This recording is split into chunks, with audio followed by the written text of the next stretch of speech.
횃불을 높이 든 자유의 신상은 오늘도 도도하게 서 있습니다.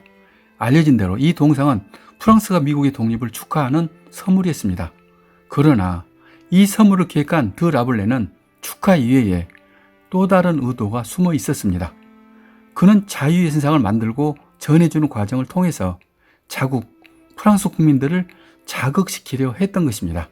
다시 말해서 프랑스 국민들 마음속 깊이 숨어있는 자유에 대한 열망을 건드려서 민중들이 들고 일어나기를 바랬던 것입니다. 이렇듯 국가가 주도하는 예술은 언제나 정치적입니다. 그 정치적 의도는 좀처럼 알기 어렵습니다. 보통 사람들이 아름다운 예술 뒤에 숨어있는 어떤 꿍꿍이까지 알기는 참으로 어려운 것입니다. 이 패턴을 이용해서 자신의 운명은 물론 나라의 운명까지 바꿔버린 인물이 있습니다.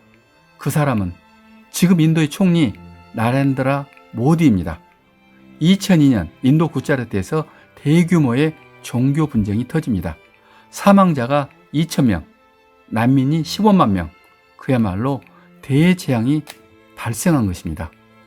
당시 이 지역의 주지사는 나란드라 모디입니다. 이 사태로 그는 지울 수 없는 낙인이 찍혔습니다. 그 낙인은 정치인에게 가장 나쁜 위혈 사태를 방치한 책임자라는 것입니다. 모디는 오랫동안 정치적으로 시달립니다. 진상을 캐는 조사 그리고 소송이 이어집니다. 그가 처한 현실은 단순한 인기 하락이 아니었습니다. 정치인에게 가장 치명적인 갈라치기 주범, 분열의 마왕이라는 오명입니다. 따라서 정치적으로도 매장된 것입니다. 모디는 훗날 이때의 심정을 이렇게 말했습니다. 뼛속까지 흔들리는 고통이라고 한 것입니다. 이 정도면 모든 것을 포기할 수밖에 없는 상황이 된 것입니다. 자랑스러운 인도인 모디는 포기하지 않았습니다. 이 상황을 바꾸는 온갖 방안을 구상한 것입니다. 그러던 어느 날 우연히 빛바랜 사진 한 장에서 희망을 찾습니다. 사진 속의 인물은 샤르다르 파텔이었습니다. 그는 인도를 통합시킨 인물입니다. 영국에서 인도가 막 독립했을 때는 지금처럼 거대 국가가 아니었습니다. 약 560개의 토호국으로 갈라져 있었습니다. 그 세력들을 일일이 찾아 설득하고 또 협박도 하면서 지금의 14억 인도로 만든 인물이 파텔입니다. 그런데 정작 파텔은 빛을 보지 못했습니다. 네루가 이끄는 정치판에서 2인자로 간신히 버티다 밀려난 것입니다. 그런 점에서 모디에게 파텔은 남과 같지는 않았습니다. 더구나 파텔의 고향은 자신과 같은 구자르트입니다. 그날 이후 모디의 머릿속에는 파텔이 떠나지 않았고 어느 날 운명처럼 다가오는 한 단어를 맞이하게 됩니다. 그 단어는 통합이었습니다. 그래, 내가 목숨을 걸고 할 일은 통합이다. 그것이 나의 길이고 국가의 길이다. 사실 파텔이 이룬 통합은 어디까지나 지리적인 통합이었습니다. 수천 년 묵은 균열들은 그대로 살아있습니다. 무슬림과 힌두 사이에 피비린내 나는 갈등, 태어난 순간 신분이 정해지는 카스트 등등 갈등 요소는 어느 나라보다 많고 또 깊었습니다. 오히려 통합이 더 절실해진 것입니다. 모디는 그 틈을 정확히 보고 파고든 것입니다. 자, 그런데 대체 어떤 방법으로 이 통합을 주장할 것인가? 이것 또한 만만치 않은 고민이었습니다. 모디는 또 생각합니다. 전국을 돌며 연설을 한다. 아니다. 연설은 아무리 잘해도 듣는 사람 많지 않다. 광고를 한다. 그것은 너무 유치하다. 책을 쓴다. 맞다. 책은 필요하다. 그런데 책을 읽는 사람이 과연 몇이나 될까 하니 별 뾰족한 수가 없는 것입니다. 그러다 거대한 홍보탑을 세울 생각을 하는데 바로 에펠탑과 또 자유의 신상이 떠오릅니다. 그리고 마침내 무릎을 치고 자리에서 일어납니다. 그래, 동상이다. 세계에서 가장 큰 동상을 세우자. 그리고 그 동상의 주인공은 파텔이다. 이것은 바로 완벽한 인도 통합의 상징이 될 것이다. 이 발상이 얼마나 대단한지는 그때는 몰랐습니다.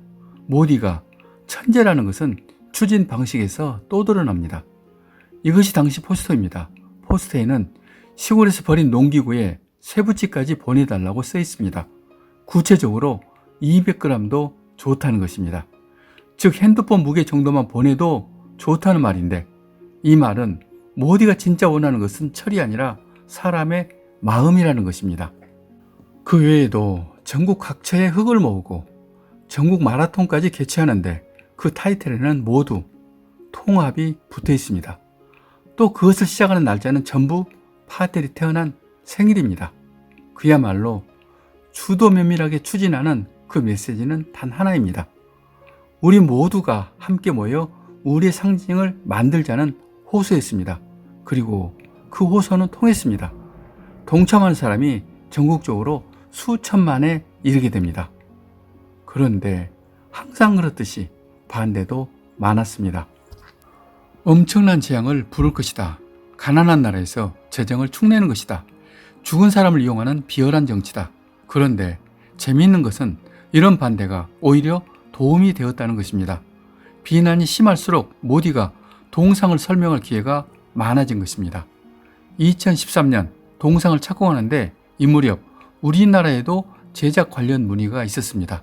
저에게도 견적을 내달라는 요청이 있었지만 저는 엄두가 나지 않아 하지 못했습니다. 2018년 10월 31일 인류가 만든 인간의 형상 중에서 가장 큰 동상이 탄생합니다. 이름하여 스테이트 오브 유닛 통합의 동상입니다. 과연 그렇다면 이 동상은 인도를 어떻게 바꿨을까요? 단 3가지만 말씀드립니다. 우선 인도의 이상과 경제가 달라졌습니다. 아무도 찾지 않던 오지에 사람들이 몰려들었습니다. 타임지는 이 강변을 세계 100대 명소로 정했고 상하이 협력기구는 세계 8대 불가사의 중 하나라고 했습니다. 두 번째, 기존 파벌 정치가 사라지고 통합운동이 시작됩니다. 여야 정치인들이 매년 이 동상에 모여 통합 행사를 하는 것입니다. 세 번째, 모디의 운명이 완전히 바뀌었습니다. 분열주의자, 구자라트 학살의 책임자라던 주지사 나란드라 모디가 인도 역사상 가장 강력한 총리가 된 것입니다. 보시는 대로 그 변화의 중심에 동상이 있었습니다. 모디는 동상 플랜을 가지고도 공개는 3년을 기다렸습니다. 그리고 2014년 선거에 임박해서 동상 캠페인을 벌린 것입니다. 그 분위기로 총선에 압승하고 총리가 된 것입니다. 또 5년 후 동상을 완공한 이듬해 총선에서 또 승리하고 총리에 재선까지 됩니다. 누가 봐도 동상운동은 선거운동이었지만 아무도 막을 수가 없었습니다. 왜냐하면 모디가 주장하는 것은 인도인이라면 누구나 공감하는 통합이기 때문입니다. 또 모디가 선택한 파텔이라는 인물도 모디가 속한 당이 아니라 자신을 공격하는 여당 쪽 인물이라 공격하기 어려웠던 것입니다.